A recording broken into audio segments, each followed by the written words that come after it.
Alright guys, today we are going to be reacting to the value of this stove is excellent. SP medium solid fuel stove review. Thank you so much for the support guys. This is from one of my members on the Discord. He recommended this video. We're going to simply jump in and see what's going on here. Me part of the journey, so make sure you guys are subscribing to my channel, okay? Jump in. My friends, welcome to this episode of the Outdoor Gear Review. I hope you're doing well. My friends, welcome to this episode of the Outdoor Gear Review. I hope you're doing well. What I have here is the Esbit medium-sized solid fuel stove.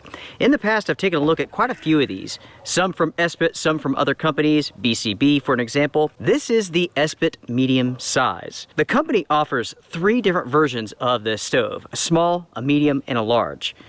Over the course of time, we're taking a look at all of them. Today, we have the medium version. Ultimately, I will have a video where I compare all 3, and that's because there's quite a big difference between the small, the medium, and the large. You really wouldn't think so when you look at the measurements on paper, because you're only talking about a little bit more than an inch difference from the smallest to the largest. But in all reality, it makes a huge difference. Before going any further in this episode, a special thank you goes out to Theo. Thank you so much for sending in this stove and also the large size.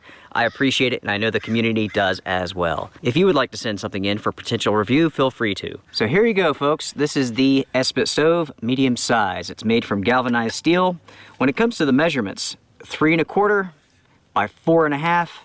And it's roughly 1 inch deep. And as I mentioned before, this is designed for solid fuels. This is a foldable stove. It unfolds, and I'll show you that in just a second. Now, I will go ahead and tell you that it's not the— Man, I'm just looking at this and I'm like, well, this the really stove? How can you make it work? Well, what's going on here? It's very confusing. Easiest thing in the entire world to get this open. To make it easy, you almost need to take your fingernail and pop the side to open it up. Yeah, that's not a good idea. But when it's open, this is what you get. Now, with this stove, this specific model, it comes with 2 fuel cubes. These are 27-gram hexamine tablets. They are huge. And these things will burn forever. The company claims like 12 minutes, but I've had these burn for like over 25 minutes straight. Wow. You can see how the legs pop up and fold shut. There's multiple stages here. So you have straight up and down. You can fold them in, and then it folds shut. This is the burner plate. That is where your fuel goes. You can see here that the burner plate is big enough for these 27-gram tablets, but you can use the smaller hexamine tablets if you want to. Around the burner plate, you have air holes. The front is the same as the back. Additionally, you receive this here, and this is a wind screen. And it goes into place just like that, nice and easy. With the pot supports, this is roughly 2 1/2 inches high at the highest point. You can use this stove like this for big pots, or you can bring it in for smaller pots, cups, and pans. Okay. Now it makes sense. Now it makes sense. I'm trying to figure out how in the hell you will use this, but it makes sense. Okay, now it makes sense. The weight of this stove is 6.1 ounces, and that includes 2 of these 27-gram tablets. Inside of the stove, you can fit 2 of those tablets and some of the smaller tablets as well. Just like that. So you can have 2 of the big 27 grams down at the bottom, and you can have 2 of the smaller ones up at the top, if you want to. Let's go ahead and do a boil test, a burn test. I'm not going to use these for a simple cup of coffee, and that's because these are rather expensive. These 27-gram tablets, they burn for They look expensive. They look very expensive. A long time. They're pricey. They really are. Whereas the smaller ones, they are quite a bit less expensive. And at the same time, they offer a good amount of burn time. Now, you may be wondering why I have them basically double bagged. They're sealed and also sealed in this Ziploc bag. That's because this fuel, hexamine, it stinks. I mean, it absolutely stinks. And you will smell this through the packaging.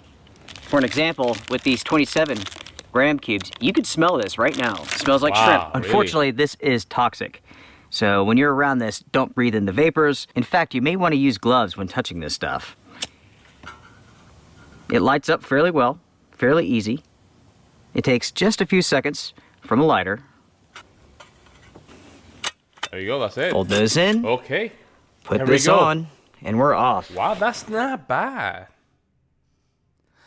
That is not bad. That's very nice. And we might as well time this. Wow. Yeah, that's very nice, right? As you may be able to hear, it's somewhat breezy right now. Wind right around 9 miles an hour, something like that. So you can see just how well this works as far as like a windshield, the stove. It is doing a fantastic job of blocking the breeze. The flame is still shooting straight up right to the pot. It's not being blown out all over the place. That's very nice. Look at that. Wow. The wind is actually coming in this way, so I'm going to go ahead and just turn this just a little bit, just like that. You have the windshield on the other side, you have the protected sides. It's that easy to adjust this stove. When it comes to a solid fuel stove, the thing you have to keep in mind is that it's not a rocket. It's going to take time. If you need boiling water in a hurry, a canister stove is the way to go. But if you have time to spare, something like this will work rather nicely. While this water is heating up, let's talk about the company Esbit. Now, Esbit is a German company. The original design for this stove came around in the 1930s, before World War II. Since that point in time, this product has been used with civilians, military forces, rescue organizations, humanitarian efforts, and so on. Backpackers use them, campers use them. They're excellent for all of those purposes, including like survival and prepping and whatnot. It's a nice little kit, and there's a reason why it's so popular. For myself, I like using these for like shorter trips, maybe like 1 to 2 days, something like that. If I was going out for like a longer period of time, I would want the canister stove, the fuel, so I could have longer burn times where I could control the stove, I could simmer, I could boil. Yeah. With a stove like this, you really don't have control over the flame. You light it and it goes, that's it. This one is a very quick and easy way to just, I would say, if you really want to cook something very quick, I think this is perfect for this, right? This small, you have a small pan. I don't know if you have meat, you want to just flip it over, probably, you know, couple centimeters, so that meat, it should do the job.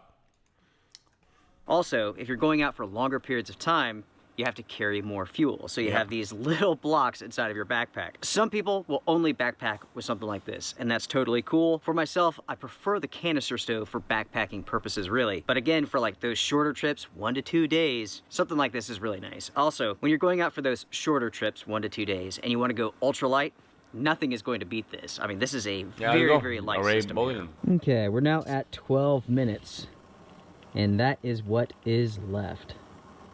Okay, so we'll just go ahead and stop there right at 15 minutes.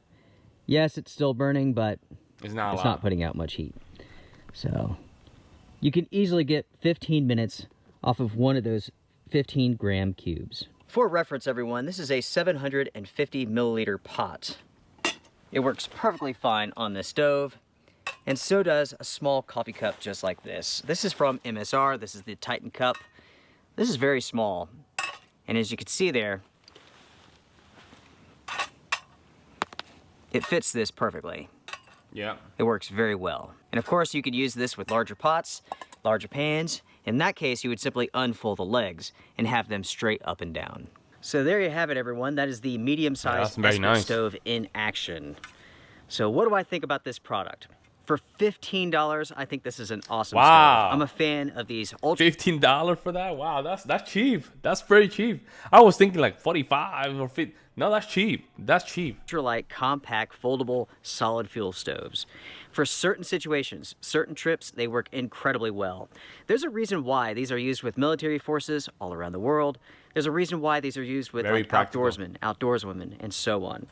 They're great. They really are. They're just terrific products. They work really well in the outdoors. The fuel itself is somewhat controversial because it's toxic, right? Even the company recommends that you wear gloves to use this stuff. It's written right on the box. That is something that you need to consider before purchasing a stove like this and using that type of fuel. But for $15, I think it's a win. Yeah. I like these stoves. I like the fuel for the most part. Just be careful with it. Wash your hands. Don't breathe in the vapors.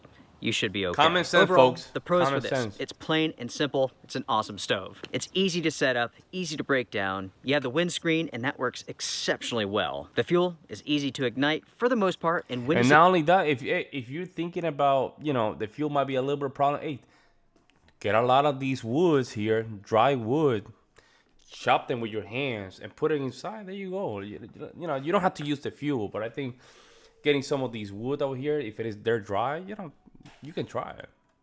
Situations, it can be a chore because it does take a second of holding that flame to that fuel to get it to light. Yeah. The smaller tablets burn for a long time. but so do these. The 27-gram tablets burn for literally ever. With the hexamine, while it is toxic, it works incredibly well at high elevations and also in sub-zero conditions. The stove itself is high quality, it's well manufactured, there's no sharp edges.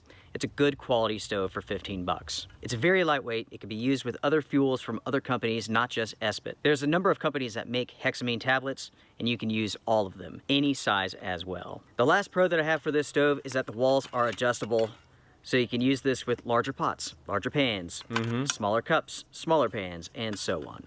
Now let's move over to the cons. First, when it comes to the fuel, it is toxic. Next, it does leave quite a bit of soot, not only on the stove, but also on your pots. You can see the bottom of this cup here.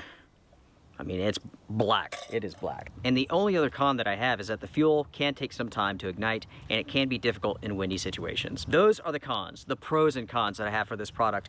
All in all, the pros outweigh the cons in my opinion. Again, I love using these stoves. I've been using these for years. I love hexamine. It is a fantastic fuel. You can use it as a fire starter to get wet weather fires going. You can use it as a fuel to heat up water. You can cook with it and so on. Again, it's one of those things where you light it and it goes. There is no adjusting it. So if you want to be able to simmer or control the heat, this is not the fuel for you. This is not the stove for you. For trips where you're going out, very, very lightweight, this is perfect. For this episode, everyone, that wraps it up. Make sure to comment down below, share your thoughts. What do you all think about the Esbit stove? What do you think about this medium size? Coming up soon, you will see my review of the large size stove and ultimately a comparison of all three sizes. Make sure to... Man, very nice video. Thank you so much for the recommendation. This is perfect. I would say if you're too worried about the fuel itself, again, just grab a couple dry sticks, wood. It might take you a little bit of time though, but again, when you're talking about you want to have it a little bit healthier, that'll be the way to go. I used to cook food with wood. Very different. Tastes very different. The food actually the food tends to be cooked through the sides as well, which when the stove is only cooking from the bottom up. When you do some fire, you cook from the side as well, right? So that's something different when it comes down to making cooking from wood fire. So for a fireplace, that is. But very good. Thank you so much for the recommendation. This is, man, I love this stuff. Don't get me wrong, I love it. So if you guys can recommend more of this, that'll be amazing. Meantime, guys, I will see you in the next one.